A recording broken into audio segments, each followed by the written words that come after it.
Welcome to impulse. നമ്മൾ നോക്കാൻ പോകുന്ന quality control and standardization of ഹെർബലിന്റെ അണ്ടറിൽ വരുന്ന 5th യൂണിറ്റ് ആയിട്ടുള്ള regulatory requirement for health medicine ആണ്. സോ എല്ലാം പച്ചയാണ്, അതിൽ ആയുർവേദം ഉണ്ട് അല്ലെങ്കിൽ അത് എക്കോ ഫ്രണ്ട്ലി ആണെന്ന് ചിന്തിക്കുന്ന ആൾക്കാരാണ് നമ്മുടെ ചുറ്റുപാടും ഉള്ളത്. എന്നാൽ തന്നെയും അതിലും മായങ്ങൾ ഉണ്ടെന്നുള്ളത് പിന്നെയൊക്കെയാണ് പണ്ട് കാലങ്ങളിൽ നിന്ന് മനസ്സിലായി തുടങ്ങിയതും അങ്ങനെയാണ് സ്റ്റാൻഡർഡൈസ് ആക്കാൻ തുടങ്ങിയതും. സോ ഹെർബൽ മെഡിസിൻ അല്ലെങ്കിൽ HMP എന്ന് പറയുന്നത് നമുക്ക് ഒരുപാട് അസുഖങ്ങളെ പ്രിവെന്റ് ചെയ്യാനും ക്യൂർ ചെയ്യാനും ഒക്കെ ഉപയോഗിക്കാറുണ്ട്. അതുമാത്രമല്ല, അങ്ങനെ ചെയ്യുന്നുണ്ടെങ്കിൽ തന്നെയും അതിൻ്റെ ക്വാളിറ്റി, സേഫ്റ്റി, എഫിക്കസി ഒക്കെ നമുക്ക് നോക്കേണ്ട അത്യാവശ്യം തന്നെയാണ്. അതെല്ലാം സ്പെസിഫിക് ആയിട്ടുള്ള റെഗുലേറ്ററി റിക്വയർമെന്റ്സ് ഫോളോ ചെയ്യേണ്ടതും വളരെ അത്യാവശ്യമായിരുന്നു എന്നുള്ളതാണ്. ഇനി regulation of herbal medicine in India പറയുവാണെങ്കിൽ ഹെർബൽ ഡ്രഗ്സുകളുടെ റെഗുലേഷൻസ് എല്ലാം വന്ന് drug and cosmetic act DNC 1940-1945 അണ്ടറിലാണ്. അപ്പോൾ ഈ DNC ആക്ട് നിങ്ങൾ സ്യൂട്ടിക്സിലും അല്ലെങ്കിൽ എല്ലായിടും നിങ്ങൾ കേൾക്കുന്ന ഒരു കാര്യമാണ്, ജൂറിസിലും ഒക്കെ കേൾക്കുന്ന കാര്യമാണ്. അപ്പോൾ എന്താണ് DNC ആക്ട് നിങ്ങൾക്ക് ഓൾറെഡി അറിയാം. സോ ഡിപ്പാർട്ട്മെന്റ് ഓഫ് ആയുഷ് ആണ് licensing, manufacturing, formulating, labelling, packing ഒക്കെ ഈ ഒരു ഹെർബൽ മെഡിസിൻ എങ്ങനെ ആയിരിക്കണം, ഏതൊക്കെ സ്റ്റാൻഡേർഡ്സ് ഫോളോ ചെയ്യണം തീരുമാനിക്കുന്ന ആരാണ്? ഡിപ്പാർട്ട്മെന്റ് ഓഫ് ആയുഷ് ആണ്. ഇനിയാണ് നമുക്ക് ഓരോ ഷെഡ്യൂൾസിന്റെ ഉപയോഗം വരിക. ദ ഫസ്റ്റ് വൺ ഈ ഷെഡ്യൂൾ T ആണ്, good manufacturing practice for Ayurveda, Siddha, Unani medicine. So ഈ ഷെഡ്യൂൾ T ആണ് ഏറ്റവും കൂടുതലായിട്ട് നമുക്ക് ഇവിടെ യൂസ്ഫുൾ ആവുന്നത്. ഒരു മാനുഫാക്ചറിങ്, അതായത് ആയുഷിന്റെ അല്ലെങ്കിൽ ഒരു ആയുർവേദ പ്രൊഡക്റ്റിന്റെ എങ്ങനെയാണ് നമ്മളത് മാനുഫാക്ചർ ചെയ്യേണ്ടത്, ഏത് രീതിയിലായിരിക്കണം നമ്മൾ കോമ്പൗണ്ട് ചെയ്യേണ്ടത്, ഡിസ്പെൻസ് ചെയ്യേണ്ടത്, അങ്ങനെയുള്ള എല്ലാ കാര്യങ്ങളും പറയുന്ന ഒരു ഷെഡ്യൂളാണ് ഷെഡ്യൂൾ T പറയാം. And key regulatory standard for herbal medicine ആണെങ്കിൽ ഫസ്റ്റ് വൺ ഇസ് GACP ആണ്, good agriculture and collecting practice ആണ്. ഇവിടെ എന്ന് പറയുന്നത് എങ്ങനെ സോയിൽ ആയിരിക്കണം, എങ്ങനെ കളക്ട് ചെയ്യണം, എങ്ങനെ വെള്ളം ഒഴിക്കേണ്ടത്, എങ്ങനെ ഹാർവെസ്റ്റ് ചെയ്യണം, എങ്ങനെ ഡ്രൈ ചെയ്യണം, എങ്ങനെ സ്റ്റോർ ചെയ്യണം എന്നുള്ളതാണ്. അത് മാത്രമല്ല ട്രെയിനിങ് പേഴ്സൺസിന്റെ ക്വാളിഫിക്കേഷൻ പറയുന്നുണ്ട്, അതെങ്ങനെ ചെയ്യണം, ഏത് രീതിയിലാണ് ചെയ്യേണ്ടത്, ആരാ ചെയ്യേണ്ടത് എന്നുള്ള കാര്യം പറയുന്നുണ്ട്. Documentation of process, solvent, standardization, control of impurities, അതായത് ഇമ്പ്യൂരിറ്റീസ് എത്ര അളവിൽ ഉണ്ടാവണം അല്ലെങ്കിൽ എത്ര ഇമ്പ്യൂരിറ്റീസ് ഉണ്ടാവാൻ പാടില്ല എന്ന് പോലും പറയുന്ന ഒരു കീ റെഗുലേറ്ററി സ്റ്റാൻഡേർഡ് ആണ് GACP എന്ന് പറഞ്ഞാൽ. ഇനി നമുക്ക് ഓരോരോ സ്റ്റാൻഡേർഡ്സ് പഠിക്കും. ഇനി GMP ആണ്, അത് ഷെഡ്യൂൾ Tന്റെ അണ്ടർ വരുന്നതാണ്, ഗുഡ് മാനുഫാക്ചറിംഗ് പ്രാക്ടീസ് ആണ്. പേര് പറയുന്ന പോലെ തന്നെ നമ്മുടെ യൂണിഫോമിറ്റിയും ക്വാളിറ്റിയും എൻഷുർ ചെയ്യാൻ വേണ്ടിയിട്ടാണ്. ഇവിടെ നമ്മൾ വെൽ ഡോക്യുമെന്റേഷൻ ചെയ്യേണ്ട അത്യാവശ്യമാണ്. എന്തിൻ്റെ കാര്യത്തിൽ? മാനുഫാക്ചറിങ്ങിലും ടെസ്റ്റിന്റെ കാര്യത്തിലും നമ്മൾ വെൽ ആയിട്ടുള്ള ഡോക്യുമെന്റിങ് ആവശ്യം തന്നെയാണ്. അത് മാത്രമല്ല quality control of raw materials, അതായത് നമ്മൾ ഉപയോഗിക്കുന്ന റോ മെറ്റീരിയൽസിൽ കണ്ടാമിനേഷൻ ഉണ്ടോ ഇല്ലയോ അല്ലെങ്കിൽ അതുമായി ബന്ധപ്പെട്ട കാര്യങ്ങളൊക്കെ ഇവിടെ പറയുന്നുണ്ട് എന്നുള്ളതാണ്. നെക്സ്റ്റ് GLP ആണ്, ഗുഡ് ലബോറട്ടറി പ്രാക്ടീസ് ആണ്. ഇത് ലാബിന്റെ കാര്യമാണ്, അതായത് കൂടുതലായിട്ട് അനലിറ്റിക്കൽ ടെസ്റ്റിംഗ്, വാലിഡേഷൻ, നമ്മൾ ഹെർബൽ പ്രൊഡക്ട്സ് ഉണ്ടാക്കിയതിന് ശേഷമോ അല്ലെങ്കിൽ ഇൻ ബിറ്റ്വീനോ അല്ലെങ്കിൽ ഈവൻ റോ മെറ്റീരിയൽസ് വാങ്ങുമ്പോൾ പോലും നമുക്ക് ഈ GLP ചെയ്യാം, അവിടെ അനാലിസിസ് ചെയ്യാം. പിന്നെ അത് യൂണിഫോമിറ്റി, ആക്യുറസി, റീപ്രൊഡ്യൂസിബിലിറ്റി ഉണ്ടോ ഇല്ലയോ എന്ന് അറിയാൻ വേണ്ടി ചെയ്യുന്ന ടെസ്റ്റുകളായിരിക്കും. സ്റ്റെബിലിറ്റി സ്റ്റഡീസ്, ഷെൽഫ് ലൈഫ്, ഇതെല്ലാം ഈ ഹെർബൽ മെഡിസിൻ്റെ എല്ലാം അണ്ടറിൽ വരുന്ന GLPയിലാണ്. And next one is GCP ആണ്, ഗുഡ് ക്ലിനിക്കൽ പ്രാക്ടീസ് ആണ്. ഹെർബൽ അനാട്ടമിക്കൽ തെറാപ്യൂട്ടിക്കൽ കെമിക്കൽ HATCന്റെ അണ്ടറിലാണ് ഹെർബൽ മെഡിസിൻ നമ്മൾ ക്ലാസിഫൈ ചെയ്യുന്നത്. So clinical trials like protocol, safety അല്ലെങ്കിൽ എഫിക്കസി എവിഡൻസും ഒക്കെ നോക്കുന്നത് GCPന്റെ അണ്ടറിലാണ്. ഫാർമക്കോ വിജിലൻസ് പ്രോഗ്രാം ഉണ്ട് കേട്ടോ, monitor adverse effect and ensure patient safety. So ഇവിടെ അഡ്വേഴ്സ് എഫക്റ്റ് ഒക്കെ മോണിറ്റർ ചെയ്ത് പേഷ്യന്റ് സേഫ്റ്റി ഒക്കെ നമ്മൾ നോക്കുന്നത് ഫാർമക്കോ വിജിലൻസ് പ്രോഗ്രാമിന്റെ അണ്ടറിൽ ആണ് എന്നുള്ളതാണ്. എളുപ്പമാണ്, ഒന്നുമില്ല. GACP ആണെങ്കിൽ ഗുഡ് കളക്ഷൻ ആയിരിക്കും, T ആണെങ്കിൽ GMP ആയിരിക്കും, ആൻഡ് ലബോറട്ടറി ആൻഡ് GCP. അപ്പം ഇങ്ങനെയുള്ള കാര്യങ്ങൾ എളുപ്പമായിട്ട് നിങ്ങൾക്ക് പഠിച്ചു പോകാൻ പറ്റും. ഇനി WHO guidelines on safety monitoring of herbal medicine. So herbal മെഡിസിനിൽ സേഫ്റ്റി മോണിറ്ററിംഗിൽ WHO ഗൈഡ് ലൈൻസ് പറയുന്നുണ്ട്. So WHO has issued guidelines to enable herbal medicine monitoring in existing pharmacovigilance system. അതായത് നമുക്ക് ഈ ആയുഷ് എന്ന് പറയുമ്പോൾ തന്നെയും അത് ഫാർമക്കോ വിജിലൻസുമായിട്ട് ഇന്റർലിങ്ക്ഡ് ആണ്. ഫാർമക്കോ വിജിലൻസ് എന്ന് പറഞ്ഞു കഴിഞ്ഞാൽ പോസ്റ്റ് മാർക്കറ്റിംഗ് ആണ്, അതായത് നമ്മളൊരു സാധനം മാർക്കറ്റിൽ ഇറക്കിയതിന് ശേഷം നമ്മൾ നോക്കുന്നതാണ് എന്തെങ്കിലും പ്രശ്നമുണ്ടോ, ഒരു ലാർജ് പോപ്പുലേഷൻ ആ മരുന്ന് ഇറക്കി കഴിയുമ്പോഴത്തേക്കും എന്തെങ്കിലും പ്രശ്നം കാണുന്നുണ്ടോ എന്നുള്ള കാര്യങ്ങളൊക്കെയാണ്. WHO international drug monitoring programme ഒക്കെ ഉണ്ട്, അവിടെ അഡ്വേഴ്സ് റിയാക്ഷൻ, ഇത് കഴിച്ചൊരു റിയാക്ഷനോ സൈഡ് എഫക്റ്റ് ഉണ്ടാവുമെന്ന് നോക്കുന്നുണ്ട്. ഹെർബൽ പ്രൊഡക്ട്സുകൾ പ്രോപ്പർ ആണോ, സ്റ്റാൻഡേർഡൈസ്ഡ് ആണോ, സേഫ് ആണോ എന്നൊക്കെ നോക്കുന്നതും ഈ WHO guide lines along with WHO international drug monitoring പ്രോഗ്രാമും കൂടെ ഉണ്ട് എന്നുള്ളതാണ്. ഇനി പറയാൻ പോകുന്ന കമ്പാരിസൺ ഓഫ് വേരിയസ് ഹെർബൽ ഫാർമക്കോപ്പി. അപ്പോൾ നമ്മൾ ഇത്രയും നാൾ ഫാർമക്കോപ്പി പഠിച്ചിട്ടുണ്ട്, പക്ഷെ എന്നാൽ തന്നെയും ഹെർബൽ ഫാർമക്കോപ്പി നമുക്ക് ഉണ്ട് കേട്ടോ. ഹെർബൽ ഫാർമക്കോപ്പി എന്ന് പറയുന്നത് ഒരു ഒഫീഷ്യൽ ബുക്കാണ്. അതിനകത്ത് ഹെർബൽ മെഡിസിൻസിന്റെ botanical identification, constituents, use, contraindication, quality control, ഇങ്ങനെയുള്ള എല്ലാ കാര്യങ്ങളും അതിനകത്ത് പറയുന്നുണ്ട്. അതിൽ first one is American herbal pharmacopoeia AHP ആണ്. ഇവിടെ നമുക്ക് ക്വാളിറ്റേറ്റീവ് ആൻഡ് തെറാപ്യൂട്ടിക് മോണോഗ്രാഫ്സ് ഉണ്ടെന്നുള്ളതാണ്. അതുമാത്രമല്ല serves as a reference of academic health care providers and regulators. അപ്പോൾ കൂടുതൽ കോളേജുകളിലൊക്കെ ഉപയോഗിക്കുന്നതും ഹെൽത്ത് കെയർ പ്രൊവൈഡേഴ്സ് ഒക്കെ ഉപയോഗിക്കുന്നത് അമേരിക്കൻ ഹെർബൽ ഫാർമക്കോപ്പിയാണ്. ഇനി ആഫ്രിക്കൻ ഹെർബൽ ഫാർമക്കോപ്പിയാണ്. Features botanical and phytochemical details. ഇവിടെ ഫൈറ്റോ കെമിക്കലും ബൊട്ടാണിക്കലും ഉണ്ട്. 50+ കീ ആഫ്രിക്കൻ മെഡിസിനൽ പ്ലാന്റ്സിന്റെ ഡീറ്റെയിൽസും ഉണ്ട്. സോ ഏറ്റവും കൂടുതൽ ഒരു അഡ്വാൻറ്റേജ് ആഫ്രിക്കയെ പറ്റി പറയുവാണെങ്കിൽ, ഇത്രയും ഒരു ഡ്രൈഡ് പ്ലേസ് ആണെങ്കിലും അവിടെ ഒരുപാട് ആയുർവേദിക് പ്രൊഡക്ട്സുകളൊക്കെ അല്ലെങ്കിൽ ആയുർവേദിക് പ്ലാന്റ്സ് ഒക്കെ കണ്ടുപിടിച്ചിട്ടുണ്ട് എന്നുള്ളതാണ്. അത് മാത്രമല്ല സയന്റിഫിക് ഡേറ്റയ്ക്ക് ഒരുപാട്, അത് മാനുഫാക്ചറിങ്ങിനും അല്ലെങ്കിൽ റിസർച്ചിനും ഒക്കെ ഒരുപാട് നമ്മളെ ഹെൽപ്പ് ചെയ്യുന്ന ഫാർമക്കോപ്പിയാണ് American herbal pharmacopoeia. Next one is British ഫാർമക്കോപ്പിയാണ്. നമ്മൾ ഓൾറെഡി ഫോളോ ചെയ്തുകൊണ്ടിരുന്നതാണ്. അതിൽ 169 ഹെർബൽ റോ മെറ്റീരിയൽസിന്റെ ക്വാളിറ്റി സ്റ്റാൻഡേർഡ്സ് പറയുന്നുണ്ട്. അത് മാത്രമല്ല ഫൈറ്റോ കെമിക്കൽ അനാലിസിന്റെ ഡിസ്ക്രിപ്ഷൻസും ഡീറ്റെയിൽസ് ആയിട്ട് കൊടുത്തിട്ടുണ്ട് എന്നുള്ളതാണ്. നിങ്ങൾക്ക് അധികം ഡേറ്റ് വേണമെങ്കിൽ നമ്മുടെ റെഫറൻസ് ടെക്സ്റ്റ് ബുക്ക് നോക്കുക കേട്ടോ. Next one is Korean herbal pharmacopoeia KHP ആണ്. സോ ഈ KHP പാർട്ട് 1ഉം പാർട്ട് 2 ആയിട്ടുമാണ് ക്ലാസിഫൈ ചെയ്തിട്ടുള്ളത്.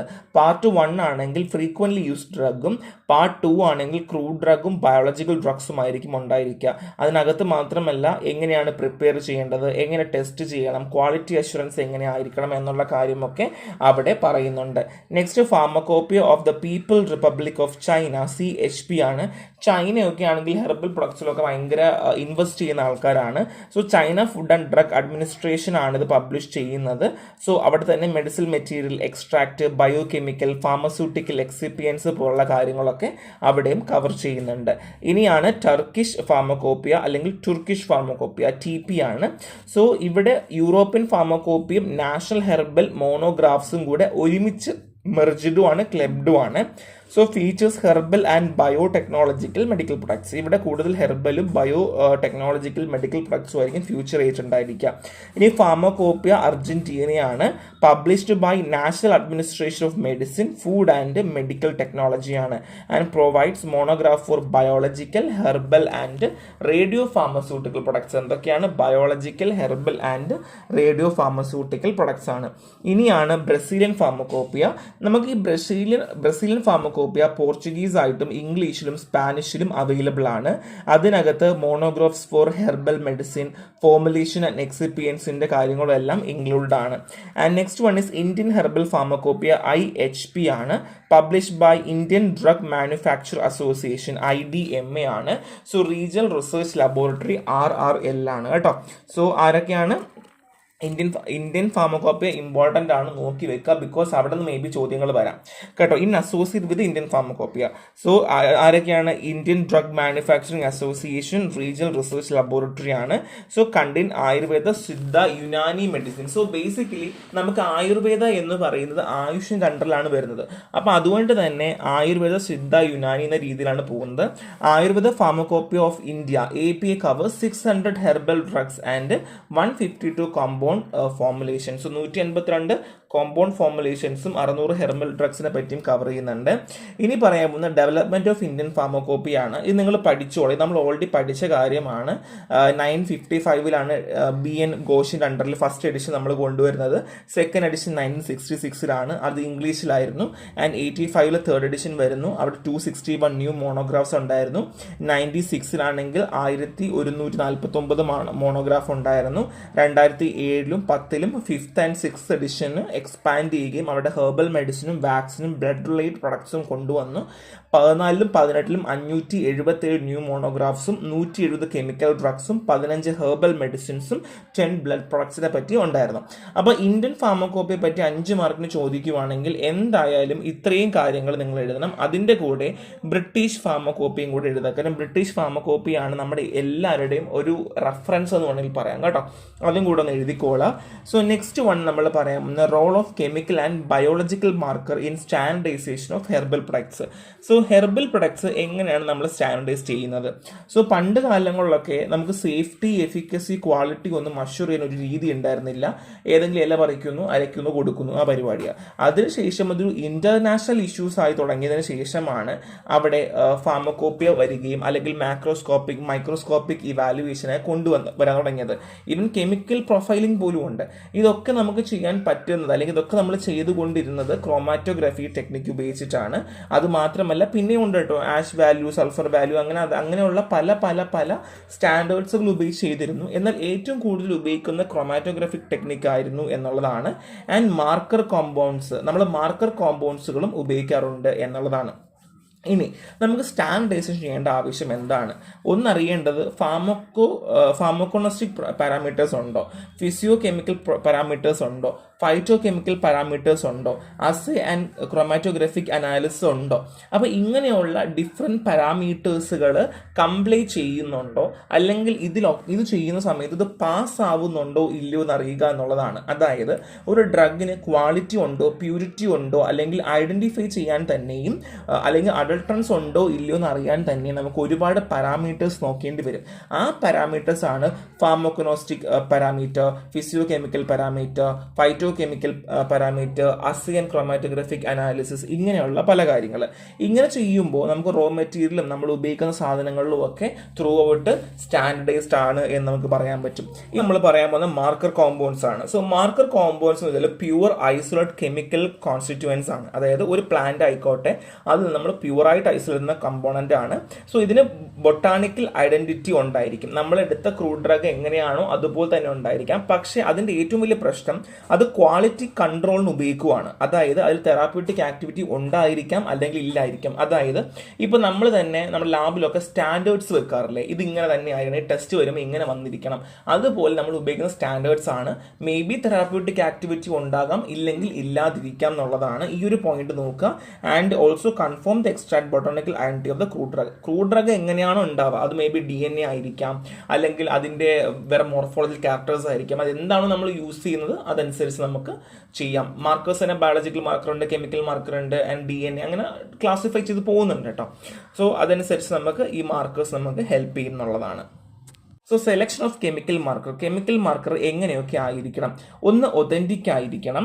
2, evaluation of raw material and post harvesting handling assessment, quality control of intermediate and finish product, detection of harmful or toxic ingredient. നമ്മൾ just conclude ചെയ്ത് പറഞ്ഞു കഴിഞ്ഞാൽ എന്തെങ്കിലും toxic substance ഉണ്ടെന്ന് അറിയണം, അഡൾട്രേറ്റ് ആണെന്ന് അറിയണം, സ്റ്റാൻഡേർഡ് ഫോളോ ചെയ്യുന്നുണ്ടെന്ന് അറിയണം, ഒതന്റിക് ജെന്യൂൻ സ്പീഷീസ് ആണെന്ന് അറിയാൻ പറ്റണം. അപ്പോൾ ഇങ്ങനെയുള്ള കുറച്ച് പാരാമീറ്റേഴ്സ് വെച്ചിട്ടാണ് നമ്മളൊരു മാർക്കർ നമ്മൾ സെലക്ട് ചെയ്യുന്നുണ്ടായിരിക്കാം.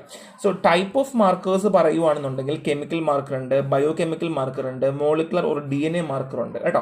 So different type of markers ഉണ്ട്. സോ മാർക്കേഴ്സ് അല്ലെങ്കിൽ എന്താണ് മാർക്കേഴ്സ് എന്ന് ചോദിച്ചാൽ, അല്ലെങ്കിൽ മാർക്കർ കോമ്പൗണ്ട് എന്ന് ചോദിച്ചു കഴിഞ്ഞാൽ ഇവിടെ role of chemical and biological marker മുതൽ എഴുതണം. 10 മാർക്കിനൊക്കെ മേ ബി ചോദിക്കാനുള്ള ചാൻസ് കൂടുതലാണ്. സോ കെമിക്കൽ മാർക്കേഴ്സ് എന്ന് വെച്ചാൽ specific compound that contribute to therapeutic effect of herbal medicine. കണ്ടോ, ചില ഹെർബൽ മെഡിസിന് സ്പെസിഫിക് ആയിട്ട് കോൺട്രിബ്യൂട്ട് ചെയ്യുന്നു എന്നുള്ളതാണ്.